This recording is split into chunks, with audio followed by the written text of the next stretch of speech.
हरे कृष्णा। आज मैं बताना चाहूँगा इस वीडियो में तो हम मंदिर क्यों जाना चाहिए। लोग बोलते हैं हम मंदिर क्या ज़रूरत है, हमको तो कर्म करना है, मंदिर क्यों जाना है। तो लेकिन मैं बताऊँगा आज की जो विज्ञान युग में तो विज्ञान भी बोलता है हमको मंदिर जाना ज़रूरी है। तो उसके अंदर उन्होंने बहुत सारे कारण दे। There are 10 reasons science explain everybody should visit the temple. 10 कारण है साइंस बताता है, और साथ में हम शास्त्र क्या बताता है ये मैं बताऊंगा, और ये भी बताऊंगा ये वीडियो में तो क्या क्या हमको करना चाहिए भगवान के सामने, क्या क्या नहीं करना चाहिए। ठीक है। तो रूप गोस्वामी एक सुंदर किताब लिखे हैं जो भक्ति रसामत सिंधु। तो एक बहुत महान विद्वान है, वृंदावन के महान विद्वान है।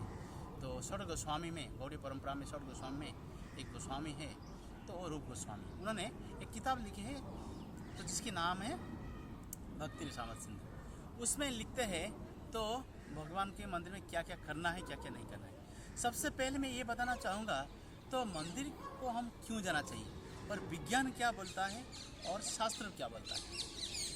तो इसमें सबसे पहले तो हम जब ऐसे मंदिर जाते हैं तो नंगे पैर में जाते हैं, coming to the temple with bare feet. तो मंदिर आना चाहिए, नंगे पैर में आना चाहिए, तो ये शास्त्र बनना आता है। तो विज्ञान भी बोलते हैं नंगे पैर में आना चाहिए। क्यों आना चाहिए, तो क्यों आना चाहिए क्योंकि जैसे कि हम मंदिर आते हैं, मंदिर के आसपास में आप देखेंगे चारों तरफ से मंदिर की प्रीमाइसेस में आप देखेंगे तो पूरे आंगन में देखेंगे चारों तरफ से जो कुछ भी कार्य हो रहा है ultimately to satisfy the supreme lord. तो सुप्रीम लॉर्ड को, परमपिता परमेश्वर को संतुष्ट करने के लिए कार्य किया जाता है, जिसके कारण तो पूरी तरह से मंदिर की पूरी तरह से कंपाउंड में पूरी तरह से पॉजिटिव एनर्जी की वाइब्रेशंस होता है। अगर हम नंगे पैर में आते हैं तो क्या होता है, वो पॉजिटिव वाइब्रेशंस के कारण हमारे अंदर जितना भी थकावट है, जितना भी नेगेटिव थिंकिंग से वो सारे कुछ ज़मीन की ओर खींच लेता है, वो जीरो हो जाता है। और पहला कारण क्यों नंगे पैर में आना चाहिए। दूसरी कारण क्या है, रिंगिंग द बेल। जब मंदिर आते हम घंटी बजाते हम क्यों घंटी बजाना है, घंटी इसीलिए बजाना चाहिए क्योंकि जब हम, साइंस क्या बोलता है, जब हम घंटी रिंग करते हैं तो क्या होता है, हमारा दोनों कान साइड में दो मेम्ब्रेन है जो ब्रेन के साथ कनेक्टेड है। जिस समय हम लोग बेल रिंग करते हैं तो वो दोनों मेम्ब्रेन जो है ब्रेन के साथ कनेक्ट हो जाता है, तो इमीडिएटली उनकी बहुत स्पीड में क्या होता है ना, पॉजिटिव एनर्जी की वाइब्रेशंस होता है। तो जिसके कारण हमारे शरीर में और मन में और मेंटल्स को पॉजिटिव वाइब्रेशंस मिल जाता है, माइंड पर शांति महसूस होता है, शांति। Ring the bell. और इसके बाद coming inside the temple and coming on the floor of the temple. Temple की जो फ्लोर में हम चलते हैं तो उस टेम्पल के फ्लोर में चलते हैं हमको शांति महसूस होता है। लोग बोलते हैं मंदिर आने के बाद शांति महसूस होता है। क्यों शांति महसूस होता है, उसमें वर्णन आता है। जो मंदिर की जो फ्लोर में क्या होता है, नॉर्थ पोल से साउथ पोल के बीच में तो इलेक्ट्रोस्टैटिक एनर्जी और मैग्नेटोस्टैटिक एनर्जी की फ्लो होता है, बहुत स्पीड में फ्लो होता है। तो जब हम नंगे पैर में मंदिर के अंदर चलते हैं तो क्या होता है, हमारा अंदर जो कुछ बुराइयां हैं, जो कुछ नेगेटिव थॉट्स है, जो थकावट है, वो क्या करता है, जो पॉजिटिव एनर्जी जो है जो खींचते हुए ज़मीन की ओर ले जाता है।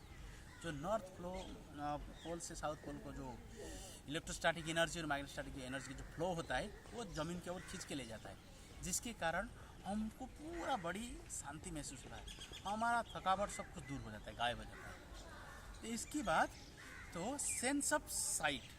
इसके बाद हम जो जाते हैं, सेंस ऑफ साइट मतलब क्या है, हम आँखों में जैसे कि भगवान को दर्शन करते हैं, इसको सेंस ऑफ साइट बोलते हैं। जब आँखों में भगवान को दर्शन करते हैं तो इसमें क्या होता है ना, भगवान की दर्शन करने से तो जब हम मेडिटेट करते हैं भगवान की चरण को, भगवान की शिव विग्रह को, तो क्या होता है, हमारे जो नेगेटिव थॉट्स जो है और जो बुरा देखने का जो आदत है वो सारा कुछ नष्ट हो जाता है, वो सब कुछ नष्ट हो जाता है, वो नष्ट हो जाता है। और इसके बाद फिर क्या होता है, फिर ना सेंस ऑफ साइट हो गया। इसके बाद सेंस ऑफ स्मेल। जब हम स्मेल लेते हैं भगवान की अर्पित चरण को अर्पित जो फूल है और पुष्प है और आपका जो तुलसी दल है, जब उनको सूंघते हैं, जब सुनते हैं तो क्या होता है, हमारे अंदर जो कुछ अबदरानी होता है, जो अनर्थ होता है, ये सारे कुछ नष्ट हो जाता है। ये सेंस ऑफ स्मेल हो गया। इसके बाद फिर क्या है ना, सेंस ऑफ टेस्ट। जब पुजारी हमको चरणामृत देता है, हम उसको पीते हैं, तो इसके चरणामृत का मंत्र होता है, अकाल मृत्यु हरण सर्वव्याधि नाशनम विष्णुपाद धोत्ता पुत्र पुनर्जन्म न विद्यते। तो हमारा अकाल मृत्यु नहीं होगा, पुनर्जन्म भी नहीं होगा। ये मंत्र उच्चारण करके हम जब चरणामृत लेते हैं तो सेंस ऑफ टेस्ट।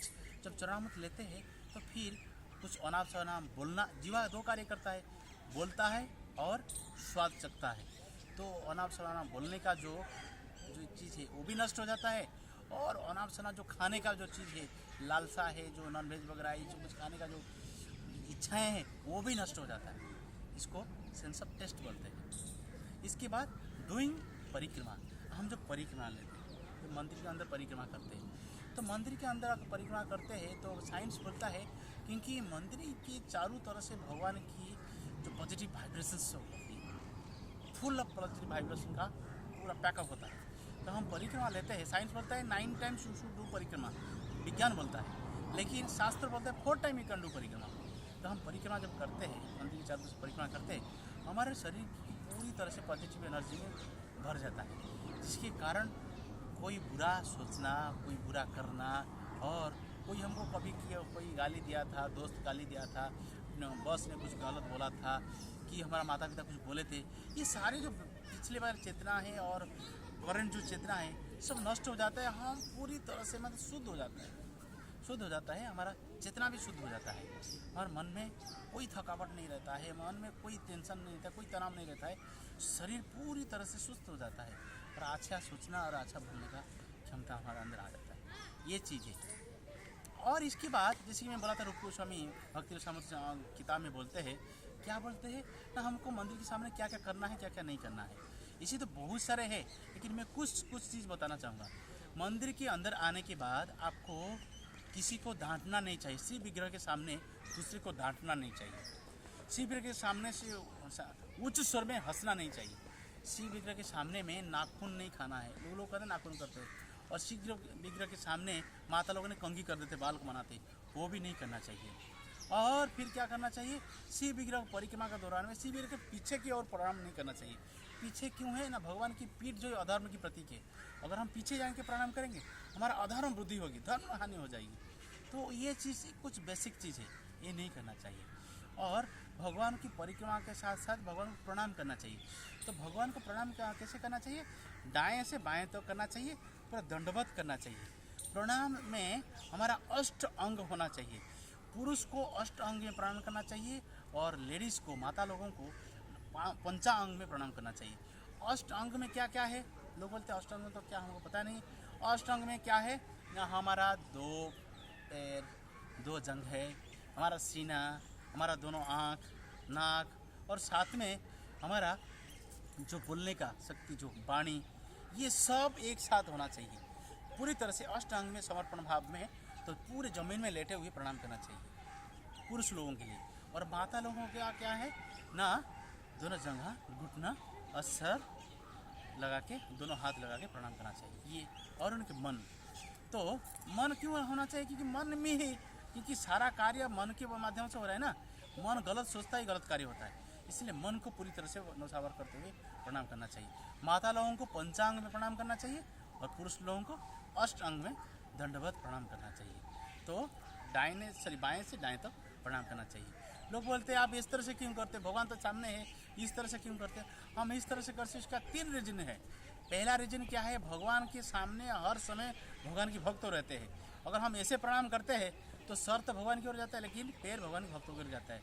तो बोला जाता है भगवान के पास अगर अपराध होता है तो भगवान के नाम से वो अपराध मिट जाएगा, लेकिन भगवान के भक्तों के पास अगर अपराध होता है तो कितना भी करोड़ों नाम लो कभी मिटता नहीं है। तो इसीलिए इस तरह से। और दूसरी क्या है, दूसरी रीजन क्या है, हमारा जो हार्ट जो है लेफ्ट हैंड साइड में है, तो हम ऐसे बाएं से दाएं तक करते हैं, हमारा हार्ट की सारे बात भगवान के हार्ट से मिलाते हैं। तीसरी क्या है, जितने विष्णु तत्व है सबको प्रणाम बाएं से दाएं नहीं करना है, और जितने देवा देवी है उनको दाएं से बाएं करना है।